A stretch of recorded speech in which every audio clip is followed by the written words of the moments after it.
Assalamu alaikum everyone. Inshallah you're doing well.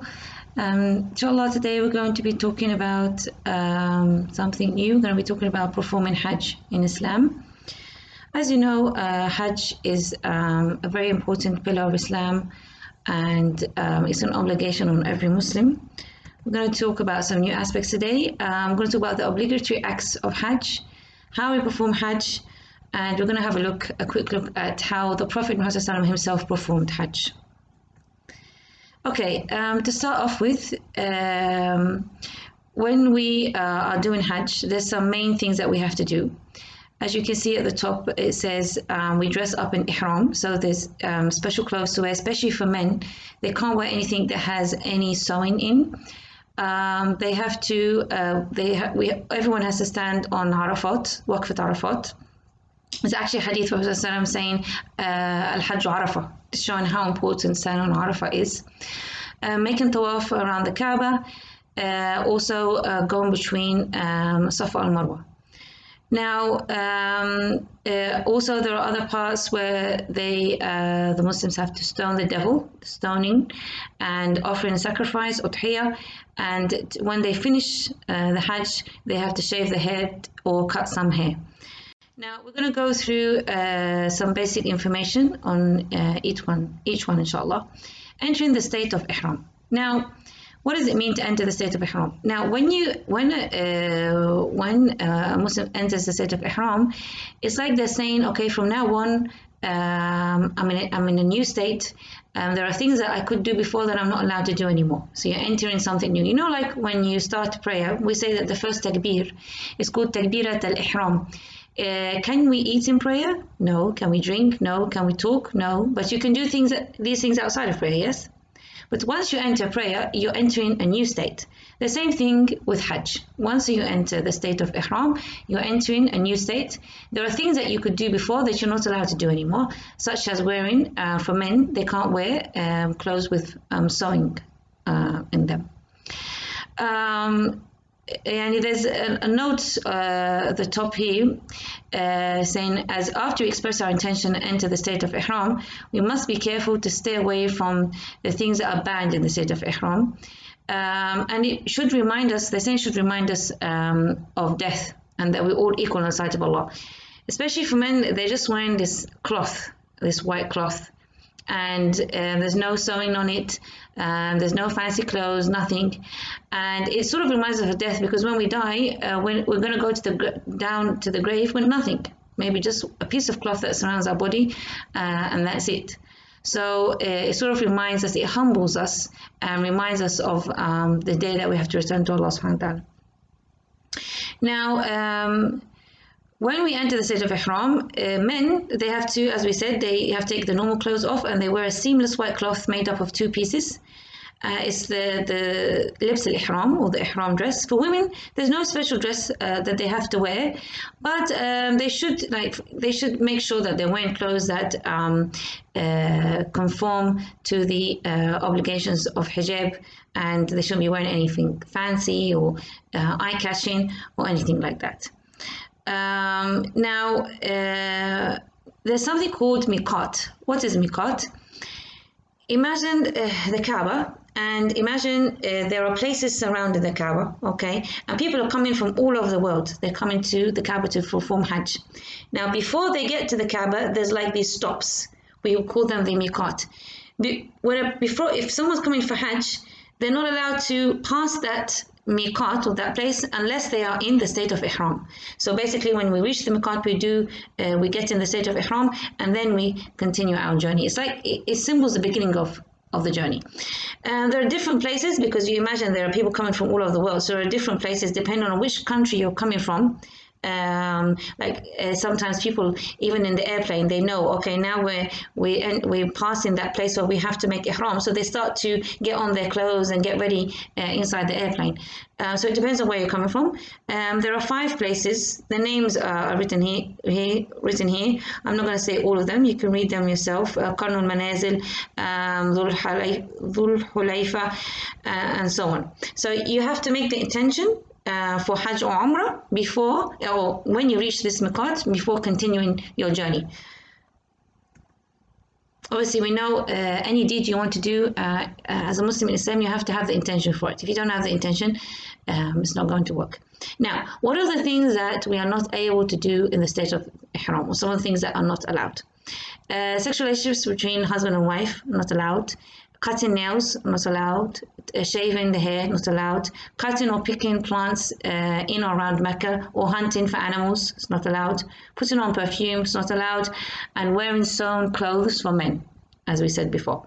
So you can see here is basically you're trying to leave the dunya behind you. You just, basic necessities, but any kind of extravagance or anything extra, you're leaving behind you. You're just going to Allah, you're focusing on your journey. Now, what happens if you do one of these things while you're in the state of Ihram? There'll be a punishment depending on the thing you did. It could be giving sadaqah to poor people, sacrificing an animal, or maybe having to fast, depending on what the thing is that you did. Now, we've done the ihram. Okay, that's the first part, and we made sure we do it before when we reach the miqat and before continuing our journey. Second step, tawaf. Tawaf meaning we're going around the Kaaba. Each time you go around the Kaaba, it's called a shawt. That's what it's called in Arabic, and we need to go around the Kaaba 7 times. Now, the next step, sa'i. A lot of you know what sa'i means. For those who don't, you're going backwards and forwards, walking backwards and forwards between As-Safa and Al-Marwa, those 2 hills. Obviously, this is reminding us of, if you remember back in the story of Ibrahim alayhi salam and his wife Hajar and his son Ismail. Ibrahim alayhi salam was told by Allah subhanahu wa ta'ala to leave Hajar and Ismail in Mecca, and he left them there. Imagine they were left in a desert. There was no one around them, no people. They had no provisions, and eventually the food and water ran out from Hajar alayhi salam, and she wanted to feed her baby, but she wasn't able to.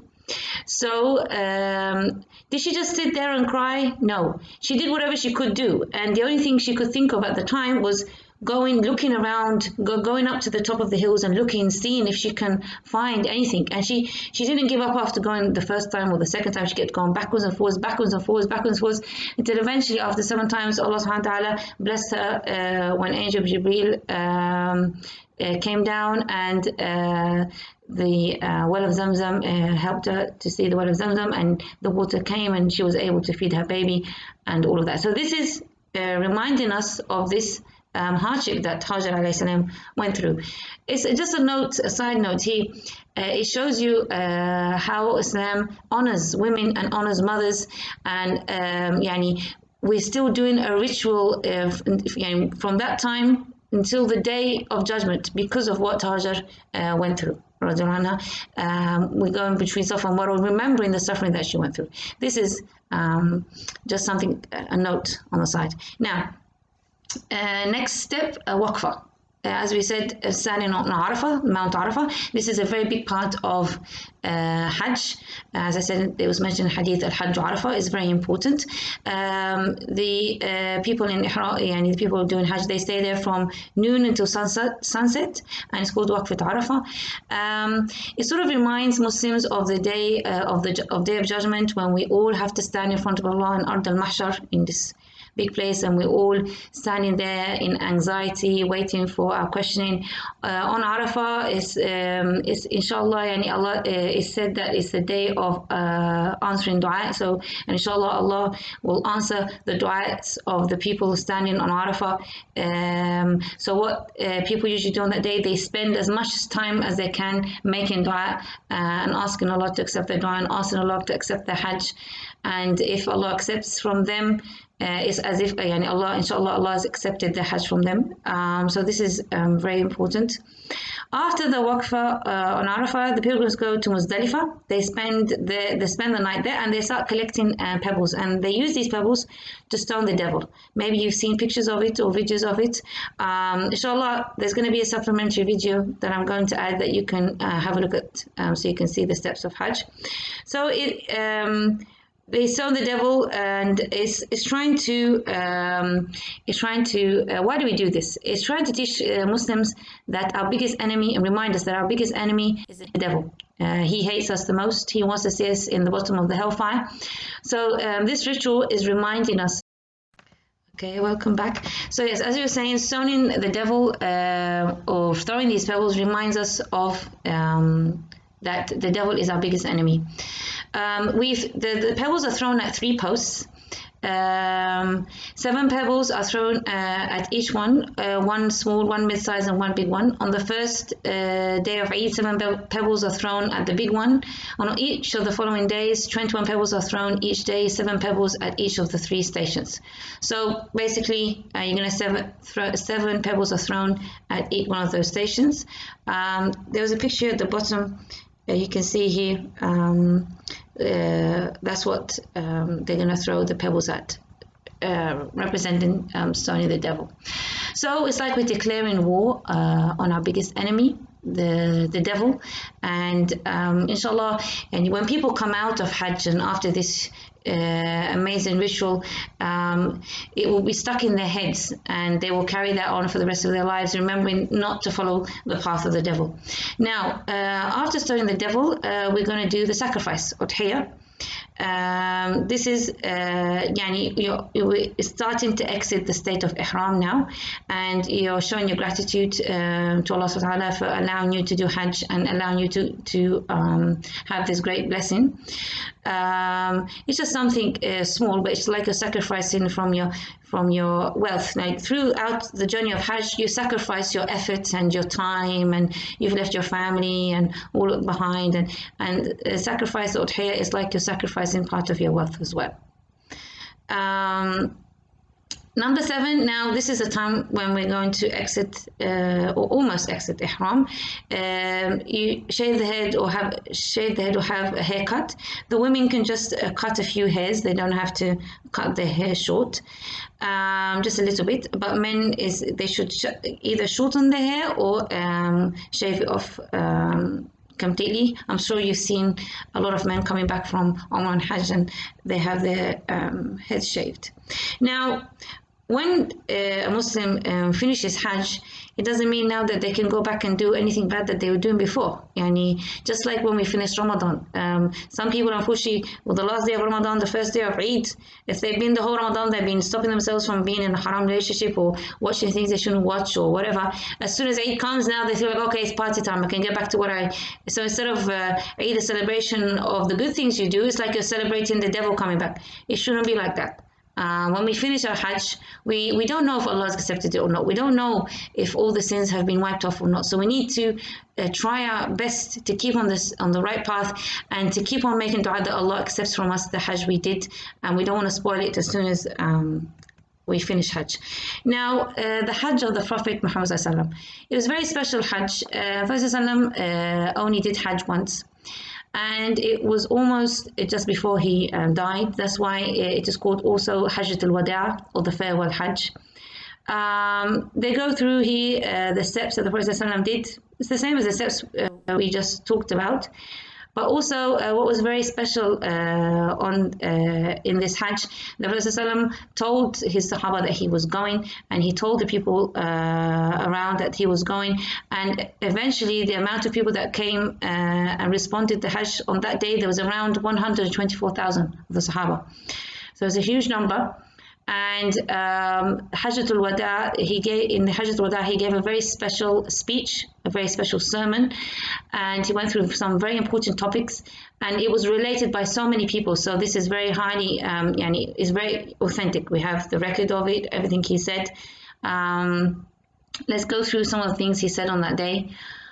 O people, just as these days of yours are holy days, these months of yours are holy months, these lands of yours are holy lands, until you reach your Lord, your lives and property are holy and prohibited to one another. What does that mean? He's telling them, Allah subhanahu wa ta'ala has holy days and holy months and holy lands, and also a Muslim is holy, meaning that you shouldn't harm another Muslim, harm them in their health or their life. You shouldn't attack them in any way, and you shouldn't attack their property or their money in any way. So we should take care of each other. One of the other things he said, "O people, be careful of the rights of women. Be fearful of Allah about this issue. Women are entrusted to you by Allah. As you have rights over them, they have rights over you as well." Subhanallah. A lot of people like to attack Islam, saying women don't have rights in Islam, women are degraded in Islam, and so on and so forth. imagine يعني he's in front of all of these people, he's يعني one of his final sermons, and he's talking about women. Yani this is how important it is, and he's telling the men to take care of them, and that they have rights over men. So women are never looked down upon in Islam. It's the opposite. But women have roles and men have roles, and each one of them have duties and responsibilities. No one is better than anyone in the sight of Allah subhanahu wa ta'ala, except with the good deeds and taqwa that they have. In the sermon, he talked about human rights. Oh, people, listen well to what I have to say. I do not know if we will meet again here after this year. So I remember as well, Abu Bakr realized that from what he was saying, that this is going to be, that he's going to die soon. Subhanallah. You can read the details of what he did on Hajj in your own time, inshallah. In this sermon, he wasn't just addressing Muslims, he was addressing the entire humanity. He also told people on that day that I have اليوم أتممت لكم دينكم وأتممت عليكم نعمتي ورضيت لكم الإسلام دينا. So he said this ayah saying that today I have completed the religion for you. Allah يعني saying in the Quran that he has completed the religion for you. I have accepted Islam as your religion, and I have completed my blessings over you. So basically يعني Islam is coming, the message of the Prophet ﷺ is coming to an end now. He's completed the message. Let's read this part as well. O people, your Lord is one and your Father is one. All of you are from Adam, and Adam is from earth. The most advantageous and valued in the eyes of Allah is the one who fears Him the most and hates disobeying His commands. So the one who has the highest status in the sight of Allah is the one who tries to obey Allah as much as he can and stay away from the things that that Allah told us to stay away from. Know this well. There is no superiority of Arab over non-Arab, nor of non-Arab over Arab. So there shouldn't be any racism between us. Sometimes people have this attitude. Maybe as well, I've seen it a lot in the Arab lands towards, for example, new Muslims coming from different countries like America or England or the like, and they look down at them as if like, oh no, you can't be proper Muslims, like you don't know Arabic, you didn't come from an Arabic land, like you're like a half Muslim kind of thing. This is really wrong. This is not how Allah judges us. No one has any superiority over anyone else, whether they be Arab or non-Arab. And obviously, it is also true. Some people think, oh yeah, I was born in this, or I come from the US, or I come from Germany, so they think they're better than anyone else. No, we are all equal in the sight of Allah subhanahu wa ta'ala, and Hajj is supposed to remind us of that. There's no superiority of white over black, or of black over white. Again, skin color has no place in Islam. The superiority is only with taqwa. And then he said to them, did I deliver the message before my duty? Oh, Allah be my witness. Asking everyone to witness that he delivered the message and did what he needed to do. Now, I am going to add a video for you so you can watch the steps of Hajj. And inshallah subhanahu wa ta'ala, if you the homework I'm going to put as well, try and submit it like 2 days before the next lesson. And if you have any questions, inshallah, we can go through them in the Zoom session. Thank you very much for joining me. Assalamu alaikum.